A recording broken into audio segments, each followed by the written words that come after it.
Bonjour à toutes et à tous et bienvenue pour ce nouvel épisode de TV Sian en direct du Salon de l'Industrie du Grand Sud. On va parler eau maintenant avec des représentants du pôle Aquavalais qui travaillent notamment en faveur de la décarbonation et la réduction de l'empreinte eau des industries.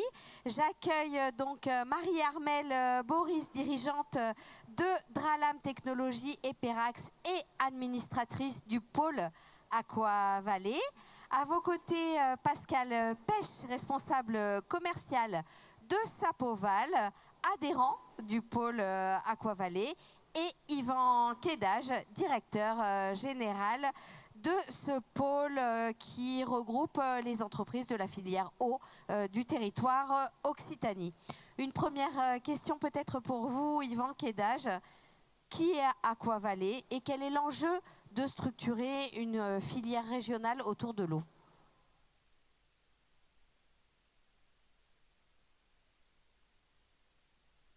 Il semble qu'on ait un petit souci de micro. C'était le seul micro qui était éteint.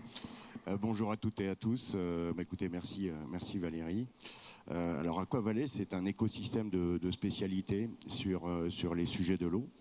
Donc nous regroupons 220 entreprises, universités, laboratoires de recherche qui collaborent à la fois sur la région Occitanie et sur la région Sud-Provence-Alpes-Côte d'Azur sur les enjeux et les sujets de l'eau, du domaine de l'eau d'aujourd'hui, tant soit sur la gestion de la ressource en eau. Alors je crois que l'année est très particulière sur ces sujets-là, donc ça interpelle tout le monde.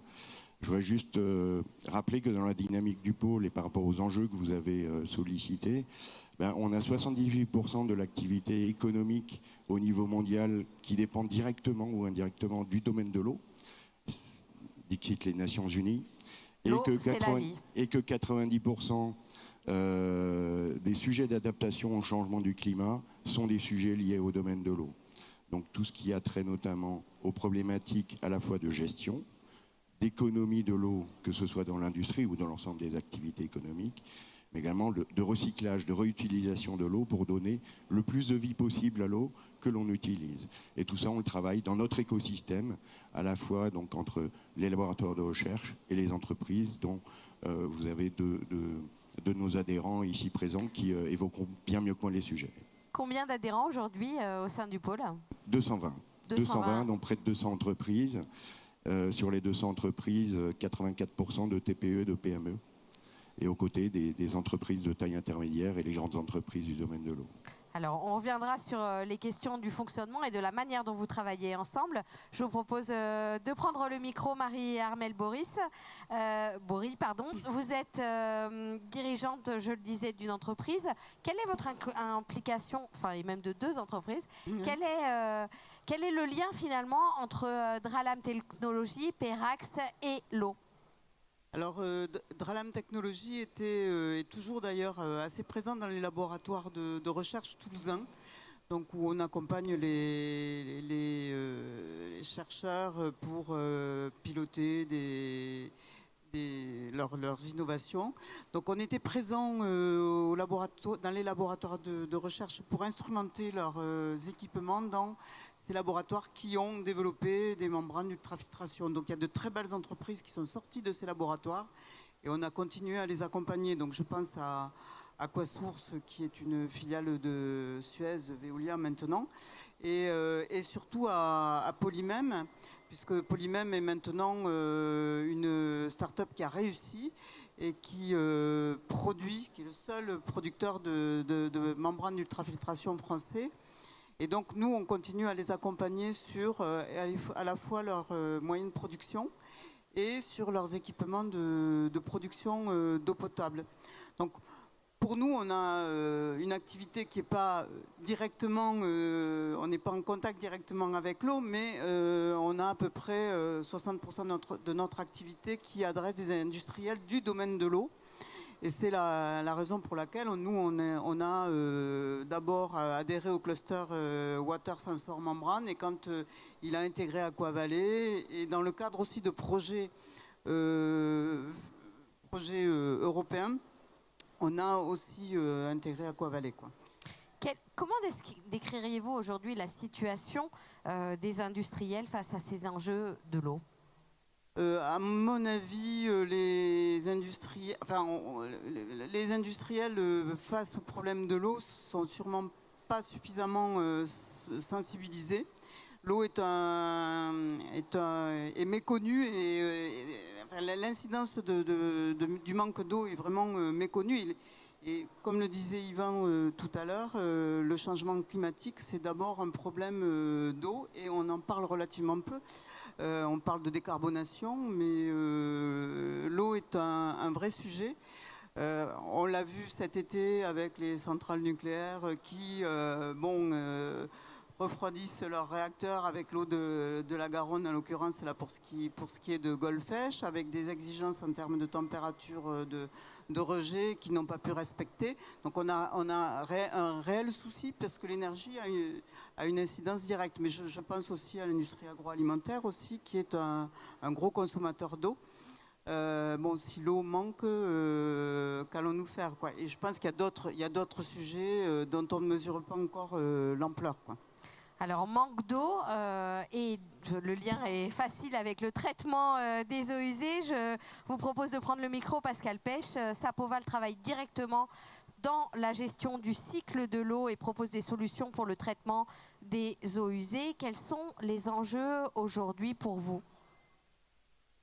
Alors, bonjour tout d'abord. Oui, effectivement, donc Sapoval est une PME de 15 salariés. On intervient essentiellement sur la focale entreprise et industrie et sur des thématiques qui sont de plus en plus prégnantes pour nous, à savoir la récupération de molécules d'intérêt, parce que l'enjeu est colossal, et ensuite les problématiques autour des économies d'eau et d'énergie.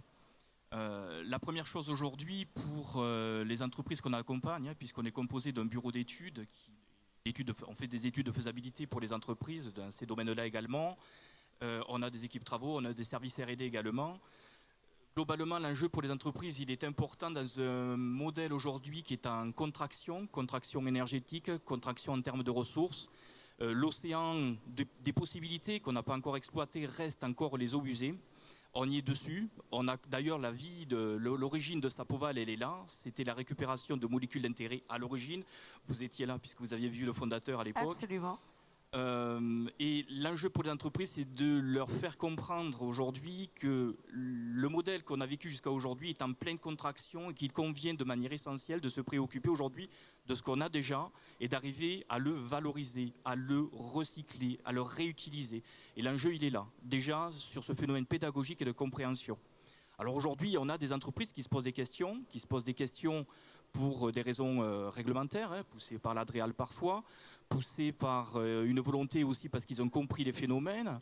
Mais aujourd'hui, il y a un enjeu encore réel à faire de pédagogie auprès des entreprises qui aujourd'hui se posent des questions, mais elles voient le sujet arriver puisque les sujets de recyclage d'eau, d'économie d'eau tout d'abord et de recyclage éventuellement, sont couplés pour nous à des sujets d'économie d'énergie. Et donc, et d'où l'intérêt d'ailleurs de faire partie du pôle Aqua-Vallée, à savoir qu'aujourd'hui les compétences eau, on les a en interne, c'est pas un souci, mais les adhérents du pôle Aqua-Vallée peuvent nous permettre aussi de construire des réponses intelligentes et surtout, j'y tiens, pragmatiques auprès des entreprises. Elles ne le feront que effectivement s'il y a du pragmatisme dans tout ce qu'on fait. Effectivement, alors Yvan Queda, je vous propose de reprendre le micro. On entend l'importance de la sensibilisation aux enjeux liés à l'eau et du fait de permettre aux entreprises de travailler ensemble. Justement, comment est-ce que vous orchestrez cela au sein d'Aqua-Vallée ? Écoutez, comme toute auberge espagnole, je dirais plutôt occitane, notre sujet, c'est justement d'organiser des rencontres. Tant soit Marie-Armelle que Pascal l'ont bien dit. C'est la rencontre entre les cadres et les chefs d'entreprise avec les représentants de la recherche qui permet justement de créer le dialogue, de créer l'émulation. Alors, nous avons des commissions de travail, nous organisons des journées techniques, des présences mutualisées sur les salons. On travaille sur des soirées réseau également où on fait se rencontrer nos adhérents sur des thématiques particulières. Nous avons une correspondante à proximité de Toulouse, à la Beige, Mylène H, qui orchestre tout ça, parce que ce qui est important, c'est d'avoir la proximité mais également de pouvoir créer la transversalité. Bon, je rappelle, aujourd'hui, on va de Tarbes à Nice, donc ça fait un très, très beau territoire. Nous sommes accompagnés par les régions, notamment la région Occitanie qui nous accompagne énormément, l'Agence de développement économique. Donc on fait travailler un écosystème. On fait également travailler un écosystème avec d'autres pôles de compétitivité, Aerospace Valley, Optitech qui sont mentionnés juste en face de nous. La transversalité des sujets de l'eau, c'est notre dimension. Alors il ne faut pas que la transversalité fasse que le fil étant tellement tiré qu'on ne le voit plus du tout. C'est à nous de créer justement la dimension de visibilité de l'eau dans les transversalités des sujets de l'industrie et des industries.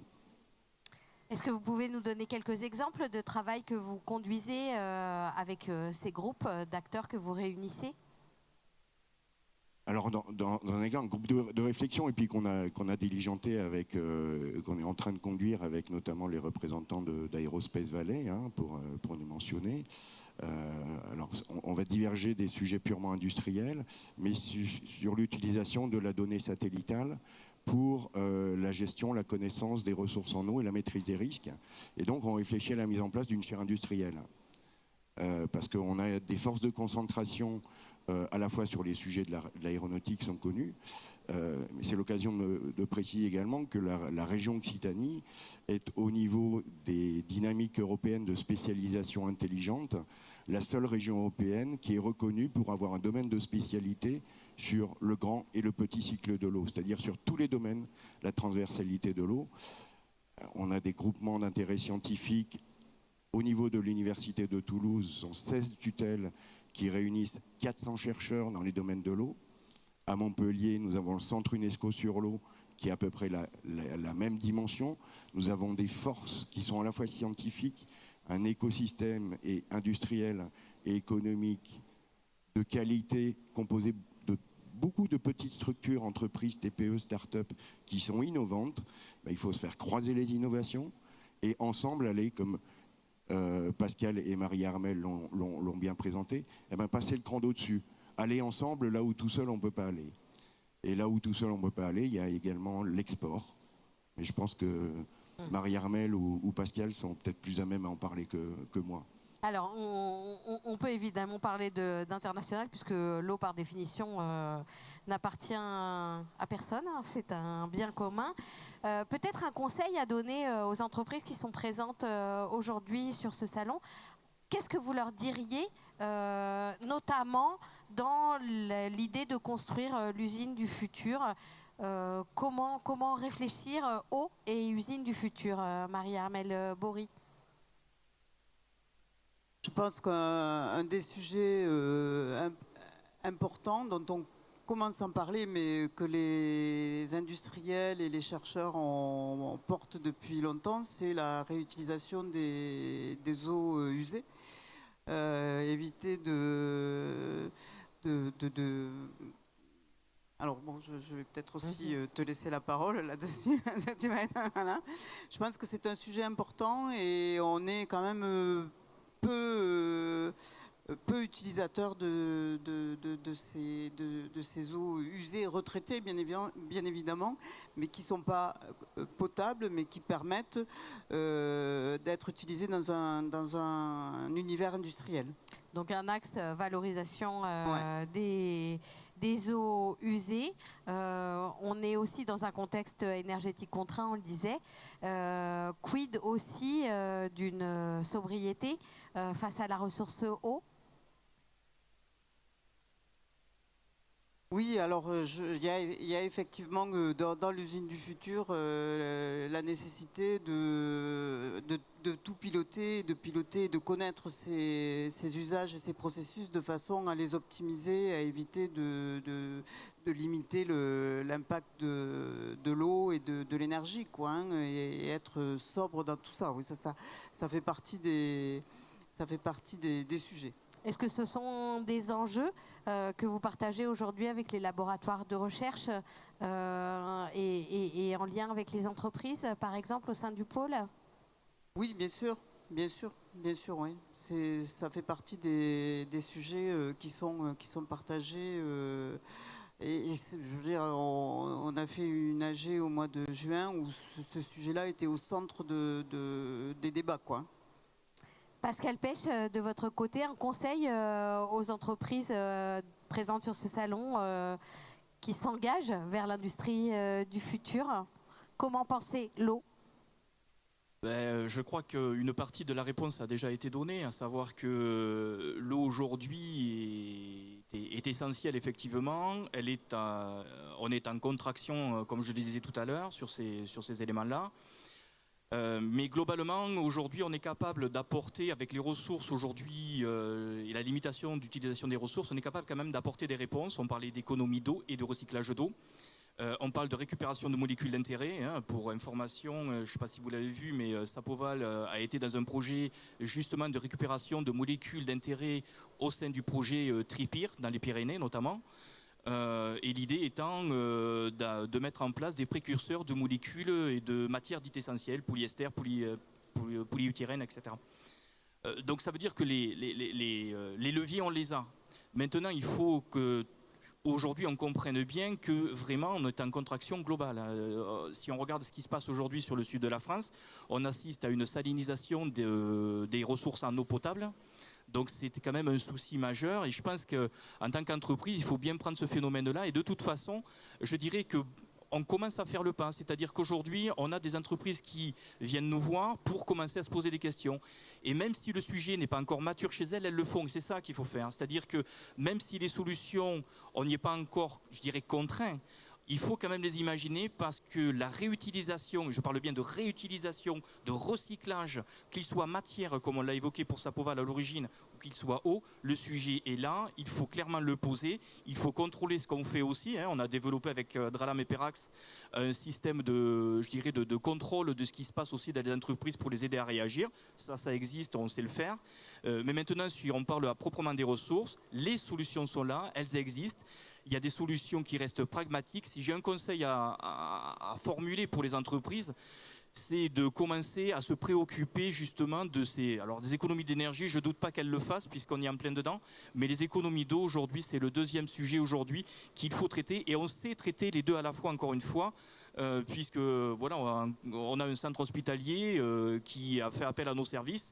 On s'est couplé à 2 entreprises puisqu'on a la compétence eau mais pas énergie. Donc on s'est couplé à travers Aquavalais, on s'est couplé avec une autre entreprise et on sait le porter. Et c'est des sujets, même si réglementairement tout n'est pas prêt, on est prêt à les porter techniquement. Et ça, il faut l'entendre. Alors, ce qu'on entend, c'est que cette filière se structure, que vous partagez un certain nombre d'enjeux d'un bout à l'autre de la chaîne de l'eau. Un mot de conclusion, Yvan Kédage, de ce plateau ? Écoutez, volontiers. Ouais, je sais qu'on est intarissable, donc pour une fois que la ressource en eau n'est pas tarissable, c'est bien. Oui, je voudrais insister sur un élément et en complément de ce qui vient d'être dit. C'est vrai que travailler à plusieurs pour développer des solutions communes, c'est très bien. Il y a des étapes de sécurisation des marchés également qui sont nécessaires. Alors par-delà les sujets de recyclage, de réutilisation des eaux, où nous accompagnons les entreprises sur là également une action collective pour avoir la connaissance de ce qui existe en termes de normalisation au niveau national, européen et international. Nous accompagnons depuis 1 an quelques entreprises du réseau. Donc là aussi, c'est la première mise en route sur le diagnostic de ce que peut apporter la normalisation en termes de sécurisation de son marché. C'est une première chose, mais également de développement de marché à l'international notamment. L'influence normative est un vrai sujet dès lors que l'on rentre des technologies de spécialité dans des appels d'offres, des cahiers des charges d'appels d'offres à l'international. Et si je peux me permettre, nous avons été dans ce contexte-là lauréat du trophée hors norme délivré par l'AFNOR jeudi dernier, justement pour avoir mis en place cette forme d'accompagnement, alors qui n'est pas limitatif aux entreprises de l'eau. On a conçu cet accompagnement et on l'offre à toutes les entreprises et tous les réseaux industriels qui le souhaitent au travers de la délégation régionale de l'AFNOR, que ce soit à Toulouse pour la partie occitane, Patrice Garcia, ou que ce soit à Montpellier, Christine Sorly pour la partie plus montpelliéraine de cette région. Donc la norme comme outil d'optimisation de l'efficacité aussi des entreprises et notamment sur cette thématique de l'eau. C'est sur ces mots que je vous propose de refermer cette émission. Merci d'être venu présenter la filière et ses acteurs. À bientôt pour un nouvel épisode de TV Sian. Merci beaucoup.